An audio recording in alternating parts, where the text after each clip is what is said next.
2015 was a solid year to be a gamer. From long-awaited sequels to intriguing new titles, there was a ton of quality games that satisfy any gamer. With that being said, here are my top 10 games of 2015. I personally picked these games because I felt I got the most enjoyment and attention from these digital worlds, whether it be from the story or just from addictive gameplay. So, let's start the countdown. As my number 10 spot, I choose Mortal Kombat X. Releasing in the spring, this game was the only new title I could play, and boy did I play the hell out of it. I mean, how can you not love the amount of blood and gore brought to the table in this title? The attention to detail is very impressive, with each punch leashing out a black eye or blood spewing upon your opponent. The controls are so tight and accurate, which makes the gameplay experience addictive. What really gets an upgrade in this installment are the fatalities. That sinister voice says sadistically, "Finish him," while you try to accomplish the just as sadistic button combos needed to perform these gory messes. But when the background fades to black and you joyously mutilate your opponent, those whorish button combos just make it all the more enjoyable.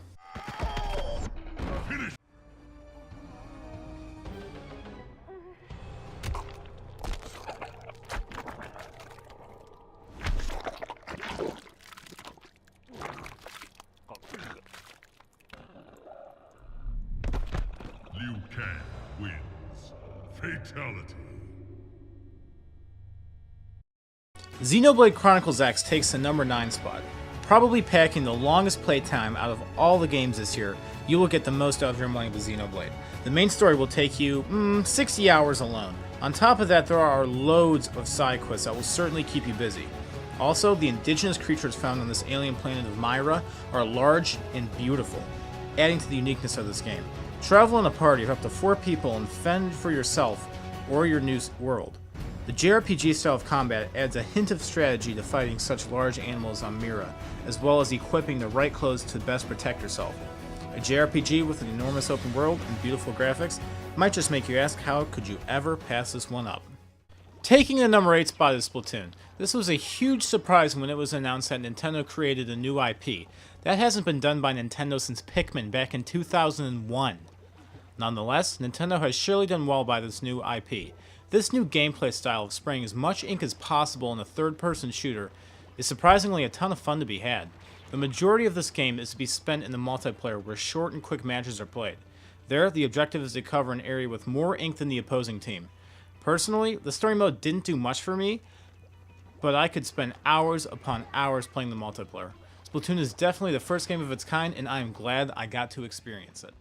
Easily the most adorable game on this list, Yoshi's Woolly World takes the old school Yoshi platformer and converts it into this fun and beautiful title. In this game, everything is made of yarn, and it is your task to play as Yoshi to unravel and complete each level. Not only do the yarn graphics look spectacular on the Wii U, but the creativity involved in Woolly World is most impressive. It also is a huge comeback from the mostly disliked Yoshi's New Island on the 3DS. Yoshi is definitely back and better than ever in his most creative installment yet. Taking the 6th spot on this list, we have Just Cause 3. Personally, I am really surprised at how harsh some critics were of this game. I'm looking at you, IGN! I mean, this game is awesome. Yes, the story is absolute crap, but that wasn't the focus. The gameplay is so much fun with Rico's grappling hook, parachute, and the newest addition in this installment, the wingsuit. All I have to say is, wow. Traveling around has never been so much fun. Pile on top the massive explosions and breakable objects found in this game, and you have one hell of a fun game. Even the island nation of Medici is gorgeous with such vibrant colors and varying landscapes. Also, the world is huge. With a 400 square mile map, you'll find a ton to do in Just Cause 3. We have the Cape Crusaders gliding in at number 5. Arkham Knight was one of the games I was most excited for at the beginning of 2015. I loved everything about the Arkham series, even Arkham Origins I liked. And when I picked up Arkham Knight, I was freaking out on my drive home. The last chapter in this series had finally come, and it was time to experience it. The game world was beautifully crafted with exceptional graphics and wonderful portrayal of Gotham City. I love the story, I love the combat, I love the world, and I love Arkham Knight. At number 4 is Super Mario Maker. Who knew such a simple concept could make such a wonderful game packed with infinite amounts of content? The level creation software works wonderful with the Wii U and promotes as much creativity as possible. If you can imagine any Mario level in your head, it probably can be achieved in Super Mario Maker. Prior to the game's release, I was a little skeptical that the user-created content would upload playable Mario levels. Fortunately, I was proven wrong. Nintendo has done a wonderful job of ensuring that legitimate levels are released. With the amount of levels being uploaded every day, Mario Maker has an unlimited amount of content that the gamer can play. The best part about these levels, though, is that they can span all phases of Mario's games. Levels with the aesthetic from the first Super Mario Bros., Super Mario Bros. 3, Super Mario World, and lastly, new Super Mario Bros. U are available, not only giving Mario Maker content, but variety. Super Mario Maker is without a doubt a fitting tribute to Mario on his 30th anniversary.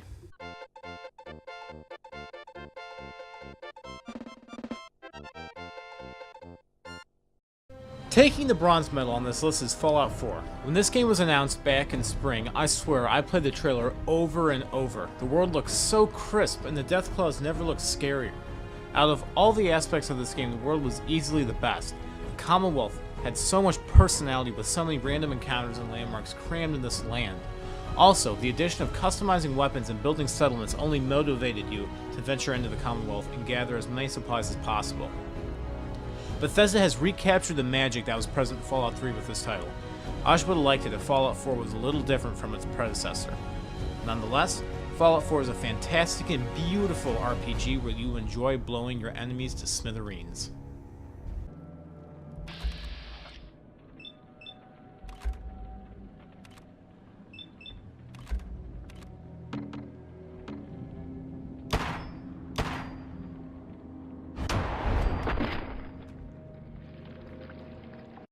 Metal Gear Solid 5: The Phantom Pain takes second place in this list. Ever since I played Ground Zeroes back in 2014, I could not wait to play The Phantom Pain. So, September 1st finally came around the corner, and when I started, I could not stop. The story is simply amazing. It makes you crave every single cassette tape in the game to find out as much as possible about this incredibly complex story. The beginning is one of the best introductions into a video game I have ever played, and the plot twist in this game is simply shocking. The Phantom Pain gives you much more freedom than previous games in the series by allowing you to deal with enemies going in guns blazing, or you can be more strategic and utilize stealth. The variety of equipment you can take makes the gameplay even more deep and important. Seeing as this is the last Metal Gear game that Kojima will likely develop, it is safe to say that he has ended on a high note. And the number one game of 2015 is The Witcher 3 Wild Hunt. All I have to say is wow. I'll be honest, I never really played or heard of the Witcher series until I saw Witcher 3 on shelves. So, after seeing all the fantastic reviews of this game, I decided to give CD Projekt Red's game a shot. It was summer and I had nothing else to do until Arkham Knight came out. I completely fell in love with this game. The story centers around Geralt the Witcher, who is on a wild goose chase to save his pseudo-daughter Ciri. What really shines in this game is the game world. Similar to Fallout 4, the world is crammed with countless side quests to complete and dangerous enemies obsessed with killing you. The thing about Witcher 3 is, it is one of those games that can define and revolutionize RPGs, and that's extremely rare.